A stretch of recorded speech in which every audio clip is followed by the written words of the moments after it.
உன்னோட கூதி கஞ்சி குடிக்குதா கேளு. எனக்கு இந்த வீடியோ வந்து ஆக்சுவலாக இது நான் போடக்கூடாது இருந்தால் நான் போட வேண்டிய கட்டாய சூழ்நிலை இது. என்னென்னு கேட்டிங்கன்னா இந்த வீடியோ நான் மியூட் பண்ணிடுறேன், வாய்ஸ் உங்களுக்கு கேட்காது. ஏன்னா அவ்வளோ கேவலமாக பேசியிருப்பாங்க. இதில் இப்போ என்ன ஒரு ட்ரெண்டிங் ஆகிட்டு இருக்கு, இன்ஸ்டாவில் ஒரு விஷயம் ரொம்ப ட்ரெண்டிங் ஆகிட்டு இருக்குன்னு கேட்டிங்கன்னா, என்ன கமெண்ட்ஸ் பண்ணி அந்த கமெண்ட்ஸில் இருக்கிறத படித்து இவங்க வந்து போடுறது. அதாவது முன்னெல்லாம் ஒரு பேட் கமெண்ட்ஸ் போட்டால் அதுக்கு பெருசாக ரியாக்ட் பண்ணுறதுலாம் கிடையாது, விட்டுருவாங்க. ஆனால் இப்போ என்ன இப்படி ட்ரெண்டிங் போயிட்டுருக்குன்னா, விமர்சனங்களை உரமாக்குன்னு சொல்லக்கூடிய அந்த டைலாக்கை பயன்படுத்திக்கிட்டு என்ன பண்ணுறாங்கன்னா, என்னென்ன பேசுகிறாங்களோ அதெல்லாம் எடுத்து போட்டு இப்போல்லாம் அங்கே பேசுகிறாங்க, இப்போல்லாம் அங்கே ஒடுக்குறாங்க அப்படின்னு சொல்லிட்டு எடுத்து அது ஒரு வீடியோவாக போயிட்டுருக்காங்க. இது என்னென்ன அவனை சொல்லுவேன்னா, கமெண்ட் பண்ணுற மேலே தப்பு இருக்குதாங்க.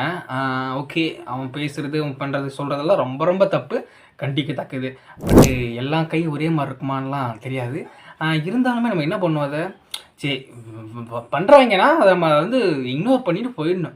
அதை விட்டுட்டு அதை எடுத்து அதை கமெண்ட் பண்ணுறாங்கன்னா உங்கள் பர்சனல் உங்களுக்கு மட்டும்தான் தெரிய போகுது, வேணா ஹைட் பண்ணிக்கலாம், டிலேட் பண்ணிக்கலாம்.